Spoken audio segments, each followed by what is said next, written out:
Just look at that ride height. So those are the diesel springs on the petrol, and it's definitely got a little bit more lift, and of course the springs and dampers are brand new. It feels fantastic, besides that little knock.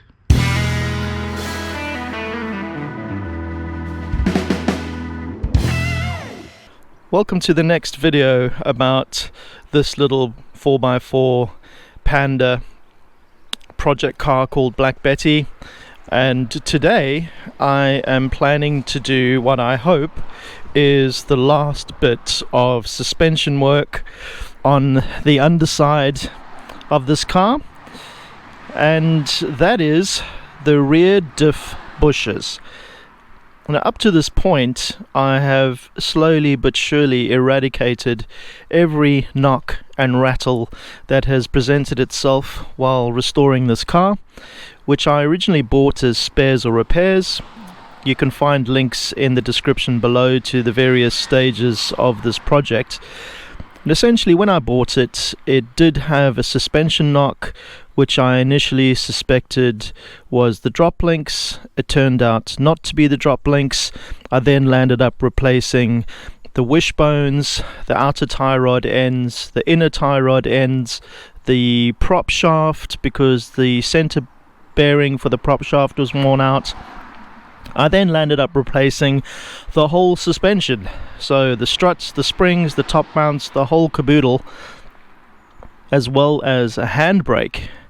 And as I replaced all those bits and pieces, I found that I just revealed more and more worn out and neglected components that I needed to replace. So now, like I said, hopefully the rear suspension bushes and mountings are the last bit of the puzzle to get Black Betty absolutely knock and rattle free. So these are the new bushes that support the rear diff. There's one on each side. You can see there's a rubber bush as part of the contraption, and then the mounting plates. Now this plate over here, or this one over here, fits on top of the diff. So that's why I have to lower the diff down to get to those bolts to remove them. So let's crack on with that, shall we? So this is the rear suspension setup of the Panda. It has a rear subframe that is very different to the Panda 100 HP and the normal two-wheel drive Pandas, because it needs to support this rear differential, which of course drives two prop shafts or two drive shafts to the rear wheels.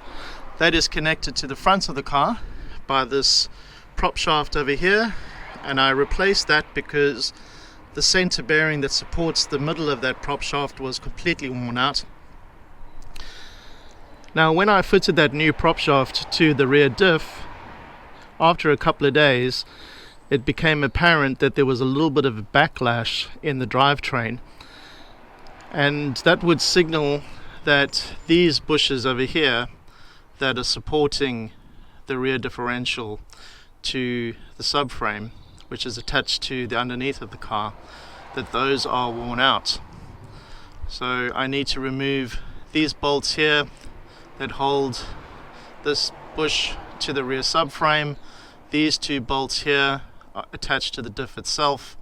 Now I have replaced the oil in this diff. There is a video where I did that. Not that difficult to do. So I've got two of these bushes to replace, one on each side, left and right, and I'm going to support the rear differential over here with the jack and then lower it down as far as I can so I can get to the top of the diff and release the bolts up there. Hopefully it's not going to fight me nearly as hard as all of the other work that I've done on this car. Right, so I'm just going to take the load. I'm not going to lift the car because it is already on ramps.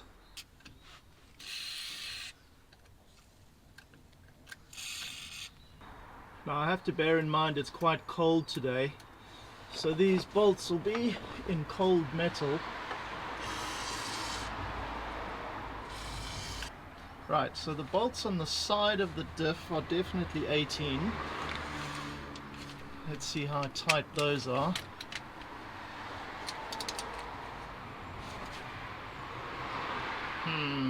Ooh, not too tight.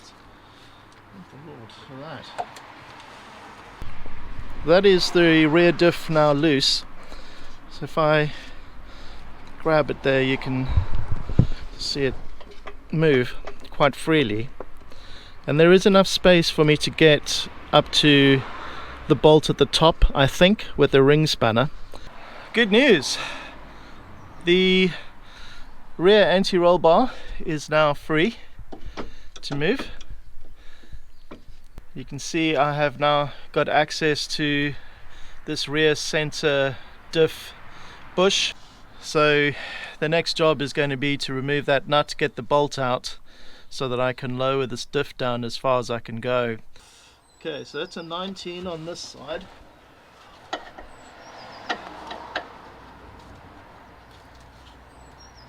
It's a 19 on the other side too.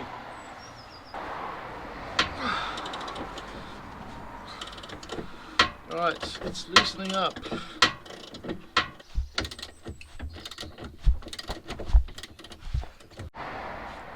Woo-wee! That took a while. That did take a while. It is out. Whew. Now I just need Jeremy Clarkson. There's Jeremy Clarkson, my hammer. And out goes the bolt.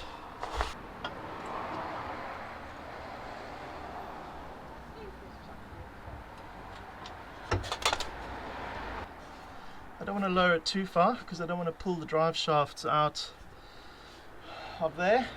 And that is the gap that I have now above the diff.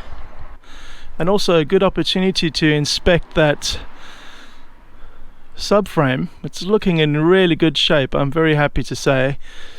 I will get some wax oil in behind there to give it some extra protection. Let's try it from this other angle.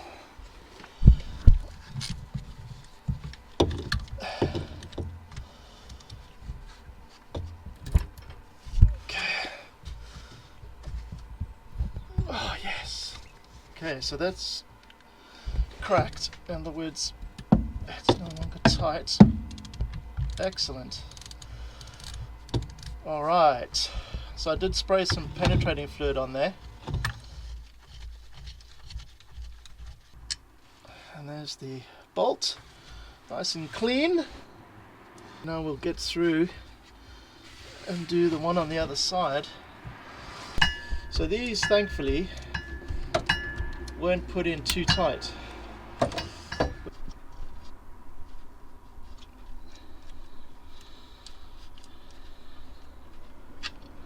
Excellent.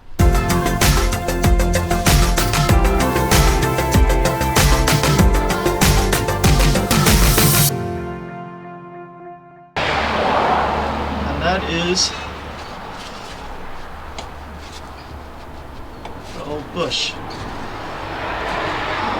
That's one side. Now this is an original Fiat part from Impergum, which I got from Autodoc. And you can see how much stiffer that is. Come on, bolts. Let's put you back.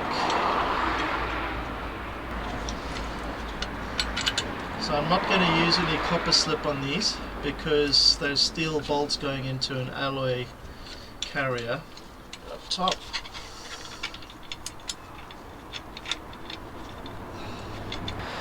Get the lactose saver, put it on the bolt.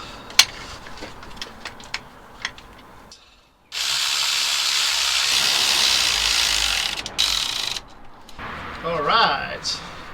So just torque those up now.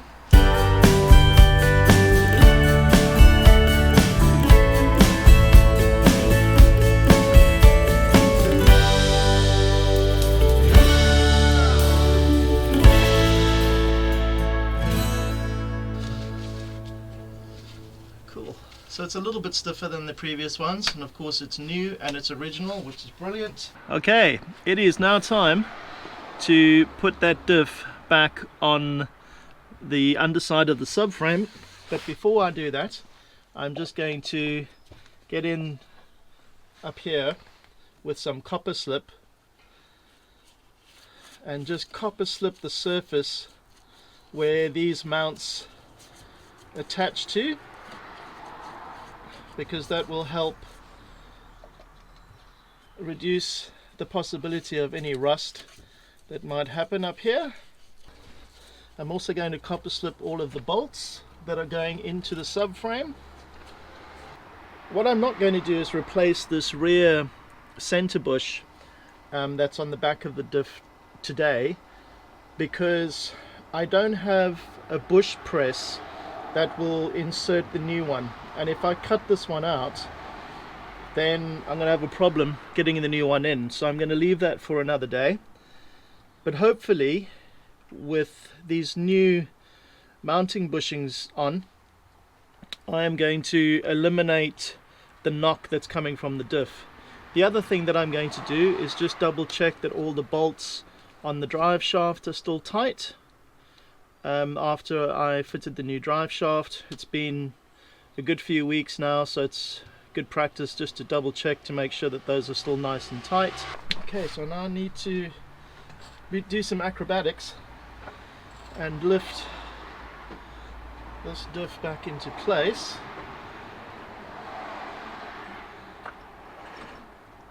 There we go.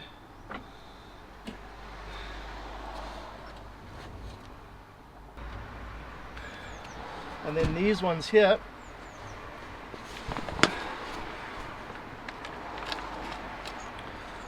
which I've already copper slipped.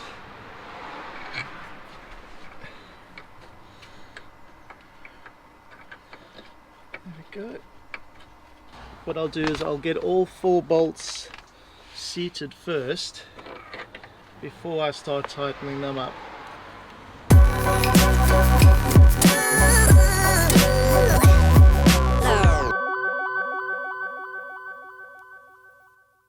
Let's see if changing the rear diff bushes has got rid of the final knock. Oh, it is so there. It is so close. It is a million miles better. Happy days.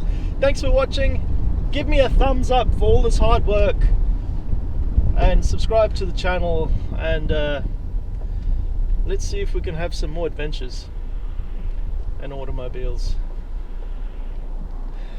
Thanks for watching. I appreciate it. Happy days.